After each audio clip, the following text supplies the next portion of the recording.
No vídeo de hoje, um breve relato de João Paton, um missionário entre os antropófagos. Ele foi um dos 20 homens extraordinários que incendiaram o mundo. Seja bem-vindo ao Diário Pentecostal Historiando, análise histórica e crítica sobre o movimento pentecostal brasileiro. Se inscreva no canal e siga nossas redes sociais. O povo que não conhece a sua história está condenado a repeti-la. Perto de Darwinston, na Escócia, morava um casal conhecido em toda a região como os velhos Adão e Eva. A esse lar veio em visita uma sobrinha, Janete Rogerson. Supunha-se que não houvesse muita coisa na casa isolada dos velhos para distrair a jovem, sempre viva e alegre. Mas uma coisa atraiu-lhe o interesse, um rapaz chamado Tiago Paton, que entrava dia após dia no matagal perto da casa. Levava sempre um livro na mão, como se ali fosse para estudar e meditar. Certo dia, a moça, vencida pela curiosidade, entrou furtivamente por entre as árvores e espiou o rapaz recitando os sonetos evangélicos de Erskine. A sua curiosidade tornou-se em santa admiração quando o jovem, deixando o chapéu no chão, ajoelhou-se debaixo de uma árvore para derramar a sua alma em oração perante Deus. Ela, espírito de brincalhona, avançou e pendurou o chapéu em um galho que estava próximo. Em seguida, escondeu-se onde podia, sem ser vista, para presenciar o rapaz perplexo à procura do chapéu. No dia seguinte, a cena se repetiu, mas o coração da moça comoveu-se ao ver a perturbação do rapaz, imóvel por alguns minutos, com o chapéu na mão. Foi assim que ele, ao voltar no dia seguinte ao lugar onde se ajoelhava diariamente, achou preso na árvore um cartão que continha os seguintes dizeres: a pessoa que escondeu seu chapéu confessa-se sinceramente arrependida de tê-lo feito e pede que ore, rogando a Deus que a torne crente tão sincera como o Senhor. O jovem fitou por algum tempo o cartão, esquecendo-se completamente naquele dia dos sonetos. Por fim, tirou o cartão da árvore e no momento em que se reprovava e a sua estupidez por não saber que fora um ser humano quem escondera o chapéu 2 vezes, viu passar por entre as árvores, na frente da casa do velho Adão, uma moça, balde na mão, cantando um hino escocês. Naquele instante, o moço sabia, por instinto divino, que a visita angélica que invadira o seu retiro de oração fora a gentil e hábil sobrinha dos velhos Adão e Eva. Tiago Paton ainda não conhecia Janete Rogerson, mas ouvira falar nas suas extraordinárias qualificações intelectuais e espirituais. É provável que Tiago Paton começasse a orar pela jovem, mas num sentido diferente daquele que ela pedira. De qualquer forma, a moça furtara não somente o chapéu do rapaz, mas também o seu leal coração, um furto que resultou, por fim, no casamento dos dois. Tiago Paton, fabricante de meias no condado de Dumfries, e sua esposa Janete andavam como Zacarias e Isabel na antiguidade, irrepreensíveis perante o Senhor. Ao nascer-lhes o primogênito, deram-lhe o nome de João, dedicando-o solenemente a Deus com oração para ser missionário aos povos que não tinham oportunidade de conhecer a Cristo. Entre a casa própria em que morava a família dos Paton e a parte que servia de fábrica, havia um pequeno aposento. Acerca desse quarto, João Paton escreveu: era o santuário de nossa humilde casa. Várias vezes ao dia, geralmente depois das refeições, o nosso pai entrava nesse quarto e fechava a porta. Orava. Nós, seus filhos, compreendíamos, como se fosse por instinto espiritual, que se derramava em orações por nós, como fazia na antiguidade o sumo sacerdote quando entrava no Santo dos Santos em favor do povo. De vez em quando se ouvia o eco de uma voz em tons de quem suplica pela vida. Passávamos pela porta nas pontinhas dos pés, de modo a não perturbar a santa e íntima conversação. O mundo lá fora não sabia de onde vinha o gozo que brilhava no rosto de nosso pai. Mas nós, seus filhos, o sabíamos.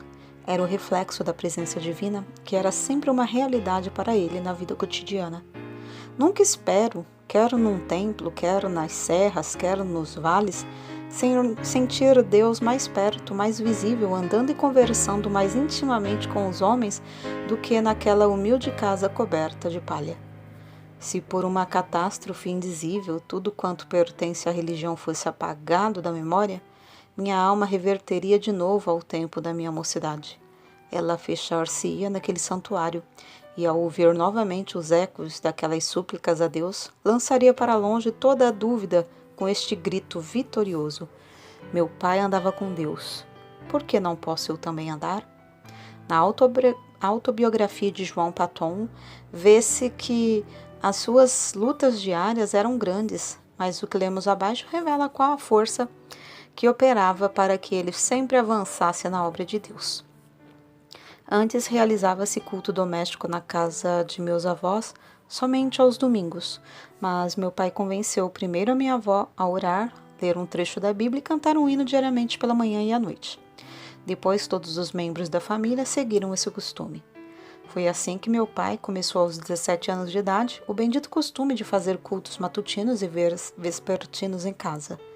Costume que observou talvez sem uma única exceção até se achar no leito de morte com 77 anos de idade. No último dia da sua vida, uma passagem das Escrituras foi lida e ouviu-se sua voz na oração. Nenhum dos filhos se recorda de um só dia que não fosse assim santificado. Muitas vezes havia pressa em atender a um negócio. Inúmeras vezes chegavam os amigos, mas nada impedia que nos ajoelhássemos ao redor do altar da família enquanto o sumo sacerdote dirigia as nossas orações a Deus e se oferecia a si mesmo e a seus filhos ao mesmo Senhor. A luz de tal exemplo era uma bênção, tanto para o próximo como para a nossa família. Muitos anos depois, contaram-me que a mais depravada mulher da vila, uma mulher da rua, declarou que a única coisa que evitou o seu suicídio foi que numa noite escura, perto da janela da casa de meu pai, ouviu implorando no culto doméstico que Deus convertesse o ímpio do erro do seu caminho e o fizesse luzir como uma joia na coroa do Redentor. Vi, disse ela, como eu era um grande peso sobre o coração desse homem bom, e sabia que Deus responderia à sua súplica. Foi por causa dessa certeza que não entrei no inferno e que achei o único Salvador. Por meio desse ocorrido, a mulher foi salva e transformada pela graça divina. Não é de admirar que, em tal ambiente, 3 dos 11 filhos de Tiago Paton, João, Walter, Tiago, fossem constrangidos a dar suas vidas à obra mais gloriosa de ganhar almas.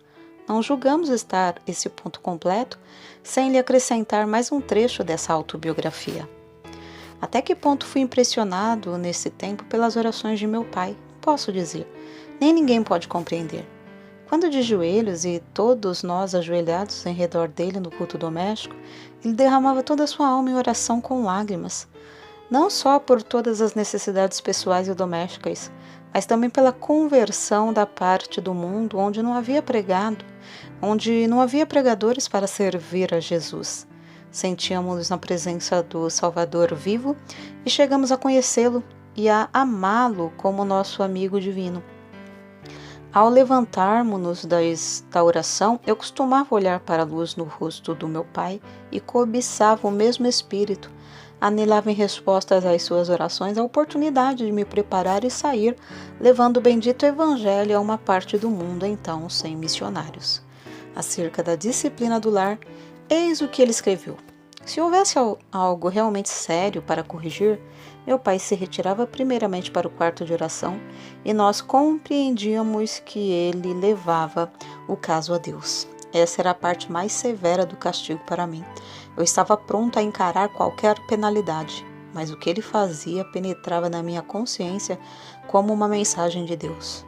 Amávamos ainda mais o nosso pai ao ver o quanto tinha de sofrer para nos castigar, e de fato tinha muito pouco a nos castigar, pois dirigia a todos nós 11 filhos muito mais pelo amor do que pelo temor.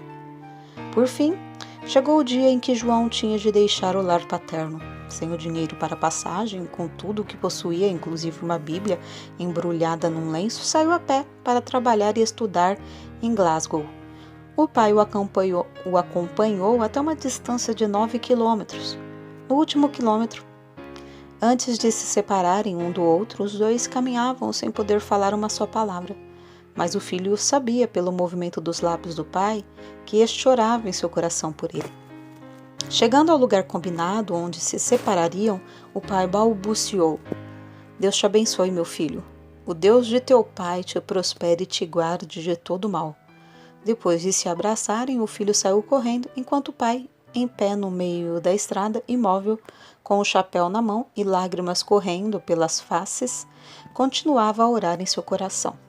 Alguns anos depois, o filho testificou de que essa cena, gravada na sua alma, o estimulou como um fogo inextinguível a não desapontar o pai no que ele esperava dele, seu filho, que seguisse o seu bendito exemplo de andar com Deus. Durante os 3 anos de estudos em Glasgow, apesar de trabalhar com as próprias mãos para se sustentar, João Paton, no gozo do Espírito Santo, fez uma grande obra na seara do Senhor. Contudo, soava-lhe constantemente aos ouvidos o clamor dos selvagens nas ilhas do Pacífico. E isso foi, antes de tudo, o assunto que ocupava as suas meditações e orações diárias. Havia outros para continuar a obra que fazia em Glasgow. Mas quem desejava levar o Evangelho a esses povos bárbaros? Ao declarar sua resolução de trabalhar entre os canibais das Novas Hébridas, quase todos os membros da sua igreja se opuseram à sua saída. Um muito estimado irmão assim se exprimiu: entre os antropófagos, será comido por eles. A isso, João Paton respondeu: o irmão é mais velho que eu, breve será sepultado e comido por vermes. Declaro ao irmão que, se eu conseguir viver e morrer servindo ao Senhor Jesus e honrando o seu nome, não me importarei ser comido por antropófagos ou por vermes. No grande dia da ressurreição, o meu corpo se levantará tão belo como o seu, na semelhança do Redentor ressuscitado. De fato, as Novas Hébridas havia sido batizadas com sangue de mártires. Os 2 missionários, William e Harris, enviados para evangelizar essas ilhas, pouco antes desse tempo, foram mortos a cacetadas e seus cadáveres cozidos e comidos. Os pobres selvagens não sabiam que assassinavam seus amigos mais fiéis. Assim, os crentes em todos os lugares, ao receberem as notícias do martírio dos 2, oraram com lágrimas por esses povos. E Deus ouviu as súplicas, chamando, entre outros, a João Paton. Mas a oposição à sua saída era tal que ele resolveu escrever a seus pais e, pela resposta, veio a saber que eles o haviam dedicado para tal serviço no dia do seu nascimento. Desde esse momento, João Paton não mais duvidou da vontade de Deus e assentou no seu coração gastar a vida servindo aos indígenas das ilhas do Pacífico. O nosso herói conta muitas coisas de interesse acerca da longa viagem à vela para as Novas Hébridas. Quase no fim da viagem, quebrou-se o mastro do navio. As águas os levavam lentamente para Tana, uma ilha de antropófagos, onde a bagagem teria sido saqueada e todos a bordo cozidos. Contudo, Deus ouviu suas súplicas e os fizeram alcançar outra ilha. Alguns meses depois foram à mesma ilha de Tana, onde conseguiram comprar o terreno dos salvícolas e edificar uma casa. Comove o coração ler que construíram a casa sobre os mesmos alicerces lançados pelo missionário Turner 15 anos antes, o qual teve de fugir da ilha para escapar de ser morto e comido pelos selvagens. Acerca da sua primeira impressão sobre o povo, Paton escreveu: fui levado ao maior desespero. Ao vê-los na sua nudez e miséria, senti tanto horror como compaixão. Eu tinha deixado a obra entre os amados irmãos em Glasgow, obra em que sentia muito gozo, para dedicar-me a criaturas tão degeneradas. Perguntei-me a mim mesmo: é possível ensiná-las a distinguir entre o bem e o mal e levá-las a Cristo? ou mesmo a civilizá-las? Mas tudo isso era apenas sentimentos passageiros. Logo senti um desejo tão profundo de levá-los ao conhecimento e amor de Jesus, como jamais sentira quando trabalhava em Glasgow. Antes de completar a casa em que o casal Patton iria morar, houve uma batalha entre duas tribos. As mulheres e crianças fugiram para a praia, onde conversavam e riam ruidosamente, como se seus pais e irmãos estivessem ocupados em algum trabalho pacífico. Mas enquanto os selvagens gritavam e se empenhavam em conflitos sangrentos, os missionários entregavam-se à oração por eles. Os cadáveres dos mortos foram levados pelos vencedores a uma fonte de água fervente onde foram cozidos e comidos. À noite ainda se ouvia prantos e gritos prolongados nas vilas em redor. Os missionários foram informados de que um guerreiro, ferido na batalha, acabara de morrer em casa. A sua viúva foi estrangulada imediatamente, conforme o costume, para que seu espírito acompanhasse o do marido e lhe continuasse a servir de escrava. Os missionários, então, nesse ambiente da mais repugnante superstição, da mais baixa crueldade e da mais flagrante imoralidade, esforçavam-se para aprender a usar todas as palavras possíveis desse povo que não conhecia a escrita. Anelavam falar de Jesus e do amor de Deus a esses seres que adoravam árvores, pedras, fontes, riachos, insetos, espíritos dos homens falecidos, relíquias de cabelos e unhas, astros, vulcões e etc. A esposa de Patton era uma ajudadora esforçada e dentro de poucas semanas reuniu 8 mulheres da ilha a quem instruía diariamente. 3 meses depois da chegada dos missionários à ilha, a esposa de Patton faleceu de malária e 1 mês depois o filhinho também morreu. Quem pode avaliar as saudades de Patton durante os anos que trabalhou sem ajudadora em Tana? Apesar de quase haver morrido também da mesma enfermidade, de os crentes insistirem para que voltasse à sua terra e de os indígenas fazerem plano após plano de matá-lo, esse herói permaneceu orando e trabalhando fielmente no posto onde Deus o colocara. Um templo foi construído e um bom número se congregava para ouvir a mensagem divina. Patton não somente conseguiu reduzir a língua dos tanianos à forma escrita, mas também traduziu uma parte das escrituras, a qual imprimiu, apesar de não conhecer a arte tipográfica. Acerca da gloriosa façanha de imprimir o livro em taniano, assim escreveu: Confesso que gritei de alegria quando a primeira folha saiu do prelo, tendo todas as páginas na ordem própria. Era 1h da madrugada. Eu era o único homem branco na ilha e havia horas em que todos os nativos dormiam. Contudo, atirei ao ar o chapéu e dancei como menino por algum tempo ao redor do prelo. Terei eu perdido a razão? Não devia, como missionário, estar de joelhos louvando a Deus por mais esta prova de sua graça? Crede, amigos, o meu culto foi tão sincero como o de Davi quando dançou diante da arca do seu Deus. Não deveis pensar que depois de pronta a primeira página eu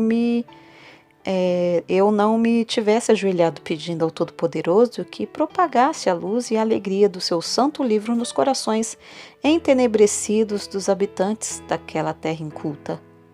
Depois de Patton haver passado 3 anos em Tana, o casal de missionários que vivia na ilha vizinha, Erromanga, foi martirizado barbaramente a machadadas em pleno dia. Ao completar 4 anos de estada em Tana, o ódio dos indígenas dessa ilha chegou ao auge.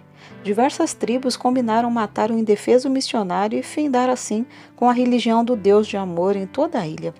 Contudo, como ele mesmo se declarava imortal até findar sua obra na terra, evitava, em pleno campo, os inúmeros golpes de lanças, machadinhas e cacetes armados pelas mãos dos indígenas, e assim conseguiu escapar para a ilha de Aneituim. Planejou então ocupar-se na obra de tradução do resto dos evangelhos na língua taniana, enquanto esperava a oportunidade de voltar a Tana. Porém, sentiu-se dirigido a aceitar a chamada para ir à Austrália. Em poucos meses, animou as igrejas ali a comprarem um navio à vela para servir aos missionários. Despertou-os também a contribuírem liberalmente e a enviarem mais missionários a evangelizar todas as ilhas. Acerca da sua viagem à Escócia, depois de alguns anos nas Novas Hébridas, ele escreveu: Fui de trem a Dumfries e lá achei condução para o querido lar paterno, onde fui acolhido com muitas lágrimas. Havia somente 5 curtíssimos anos que saíra desse santuário com a minha jovem esposa, e agora, ai de mim, mãe e filhinho jazem no túmulo em Tana nos braços um do outro até o dia da ressurreição. Não foi com menos gozo, apesar de sentir-me angustiado, que poucos dias depois encontrei-me com os pais da minha querida falecida esposa. Antes de deixar a Escócia para a nova viagem, Paton casou-se com uma irmã de outro missionário, chamada por Deus a trabalhar entre os povos mergulhados nas trevas das Novas Hébridas. Ela serviu como fiel companheira de seu marido por muitos anos. Meu último ato na Escócia foi ajoelhar-me no lar paterno durante o culto doméstico, enquanto meu venerando pai, como sacerdote de cabelos brancos, nos entregava uma vez mais aos cuidados e proteção de Deus, Senhor das famílias de Israel. Eu tinha por certo, quando nos levantamos da oração e nos despedimos uns dos outros, que não nos encontraríamos com ele antes do dia da ressurreição. Porém, ele e minha querida mãe, com corações alegres, nos ofertaram de novo ao Senhor para o seu serviço entre os silvícolas. Mais tarde, meu querido irmão me escreveu que a espada que transpassara a alma da minha mãe era demasiado aguda e que, depois da nossa saída, ela jazeu por muito tempo como morta nos braços de meu pai. Prestes a regressar às ilhas, Paton foi constrangido pelo voto de todos os missionários a não voltar a Tana, mas abrir a obra na vizinha ilha de Aniwa. Dessa forma, tinha de aprender outra língua e começava tudo de novo. Na tarefa de preparar o terreno para a construção da casa em seu novo habitat, Paton ajuntou 2 cestos de ossos humanos de vítimas comidas pelo povo da ilha. Quando essas pobres criaturas começavam a usar um pedacinho de chita ou um saiote, era sinal exterior de uma transformação, apesar de estar longe da civilização. E quando começavam a olhar para cima e a orar àquele a quem chamavam de Pai Nosso, Pai, meu coração se derretia em lágrimas de gozo, e sei por certo que havia um coração divino nos céus que se regozijava também. Contudo, como em Tana, Paton considerava-se imortal até completar a obra que lhe fora designada por Deus. Inúmeras vezes evitou a morte agarrando a arma levantada pelos selvagens contra ele, a fim de o matarem. Tempos depois, a força das trevas unidas contra o Evangelho em Aniwa cedeu. Isso data do tempo em que cavou um poço na ilha. Para os indígenas, a água de coco para satisfazer a sede era suficiente, porque se banhavam no mar e usavam pouco a água para cozinhar, e nenhuma para lavar a roupa. Mas para os missionários, a falta de água doce era o maior sacrifício. Por isso, Paton resolveu cavar um poço. No início, os indígenas auxiliaram-no na obra, apesar de considerarem o plano do Deus de Messi dar chuva de baixo uma concepção nada lúcida. Mas depois, amedrontados pela profundeza da cavidade, deixaram o missionário cavar sozinho, dia após dia, enquanto o contemplavam de longe, dizendo uns aos outros: Quem jamais ouviu falar em chuva que vem de baixo?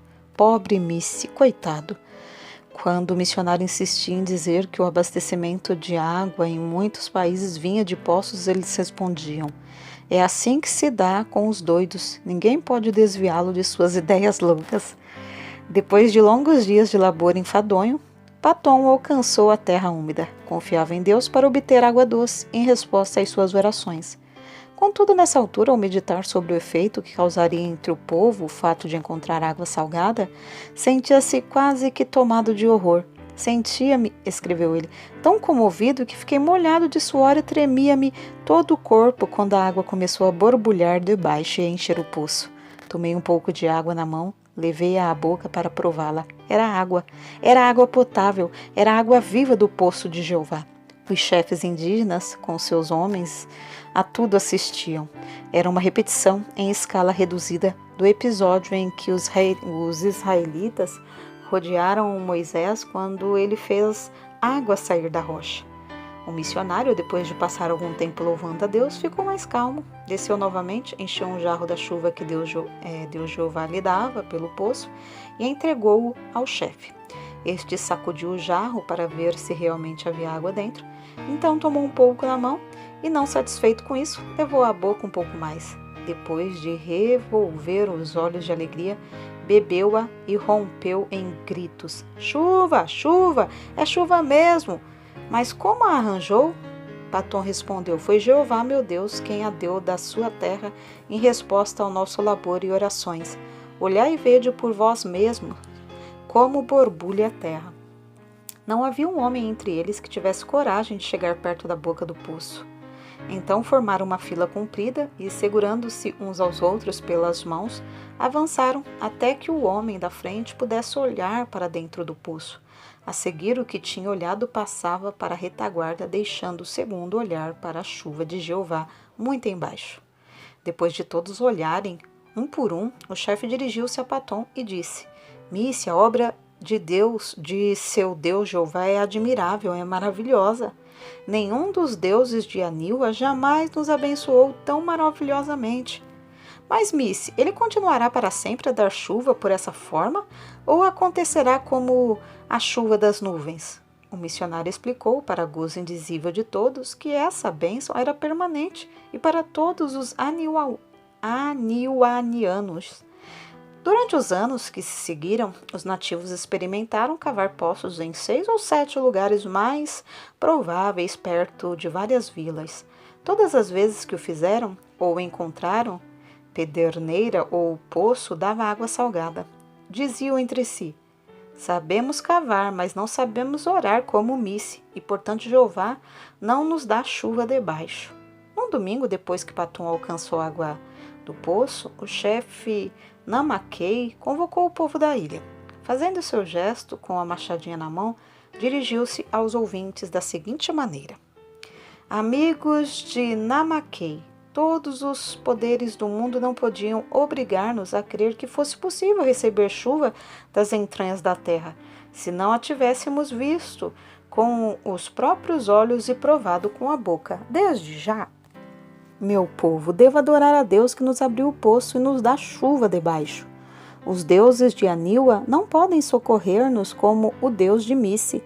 Para todos sempre sou um seguidor de Deus Jeová. Todos vós que quiserdes fazer o mesmo, tomai os ídolos de Aniwa, os deuses que nossos pais temiam, e lançai-os aos pés de Misse. Vamos a Misse para ele nos ensinar como devemos servir a Jeová, que enviou seu Filho Jesus para morrer por nós e nos levar aos céus.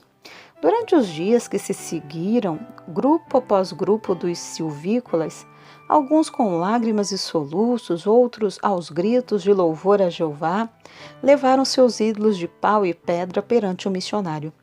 Reunidos em montes, os ídolos de pau foram queimados, os de pedra enterrados em covas de 4 a 5 metros de profundidade, e alguns de maior superstição foram lançados no fundo do mar, longe da terra. Um dos primeiros passos da vida cotidiana da ilha, depois da destruição dos ídolos, foi a invocação da bênção do Senhor às refeições. O segundo passo, uma surpresa maior e que também encheu o missionário de gozo. Foi um acordo entre eles de fazer culto doméstico de manhã e à noite. Sem dúvida, esses cultos eram misturados por algum tempo com muitas das superstições do paganismo, mas Patom traduziu as escrituras, imprimiu-as na língua aniwaniana e ensinou o povo a lê-las.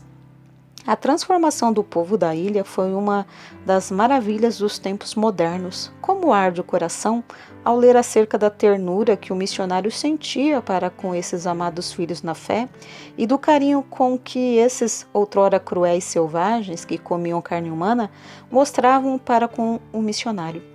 Que o nosso coração arda também para ver a mesma transformação dos milhares de indígenas no interior de nosso querido Brasil.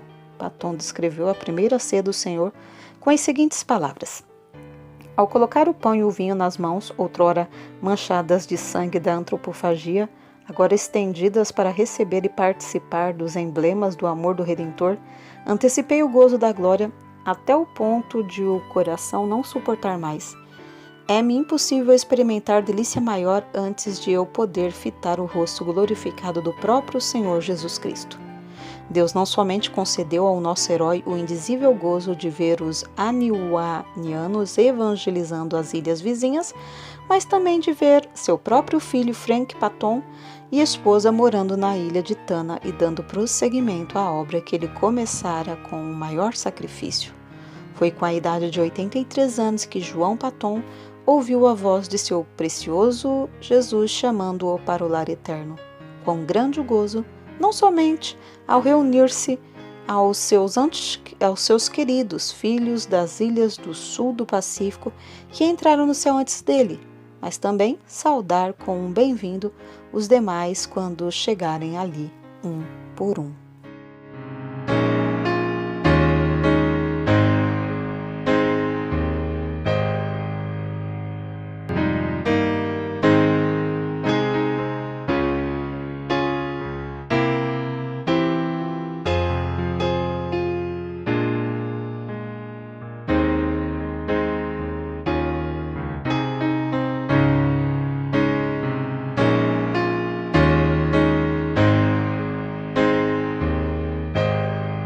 Porque nada podemos contra a verdade, senão pela verdade. Segunda carta aos Coríntios 13:8. Se você gostou do conteúdo deste vídeo, se inscreva no canal, deixe o seu joinha, compartilhe e ative o sininho para receber do YouTube as notificações dos novos vídeos.